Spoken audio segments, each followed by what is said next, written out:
Here on the Earthing tab, this will show information relating to the type of cable that we have selected.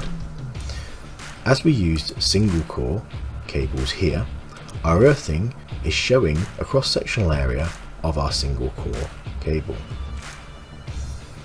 Here we can then define our installation method of the earth. Currently selected is the cable armour being used as our earth. By using the drop down menu, we can also select other options applicable to this particular type of cable. For instance, a separate conductor,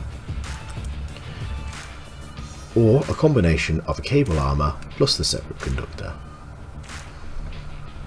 We can identify what the cross-sectional area of the separate conductor is going to be, but also if we are using a number of parallel separate conductors where necessary.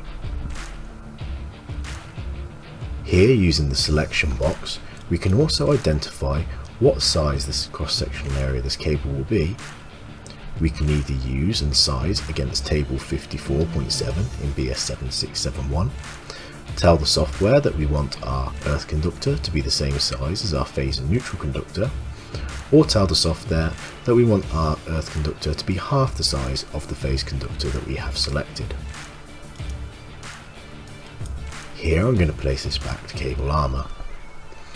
You'll notice here that it says the cable armour's cross-sectional area is 26 square millimeters. Below that, the software will also take the data for what the impedance is. When we get down to our adiabatic check, the total cross-sectional area of our circuit protected conductor is identified and shown much lower than that of the size identified above. The reason for this is during the adiabatic check, here on our total cross-sectional area, we have corrected this number to be a copper equivalent of the armour selected. In this case, our aluminium 26mm cross-sectional area is the equivalent of a 19.22mm copper conductor. Here we can see the minimum requirement for the CPC for this particular circuit. Here we can also see that where certain regulations are required for compliance, that options are available to ensure that we can comply with those needs.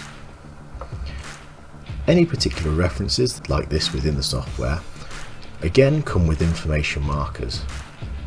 Here, if I select this information marker, it's going to give me information about what these particular regulations are referring to and why as a designer we may need to select it. Below this, we can also separate out any part of our system with a local earthing. This is particularly useful, for example, in things like electrical vehicle charging points. Here, if I select the local earthing option, I can specify if there is an earth electrode at this location. Here, by selecting that the earthing needs to also be isolated, any downstream calculations of this board will be based upon those for a TT system, using our maximum disconnection times and basing our fault protection upon the requirements of a TT system.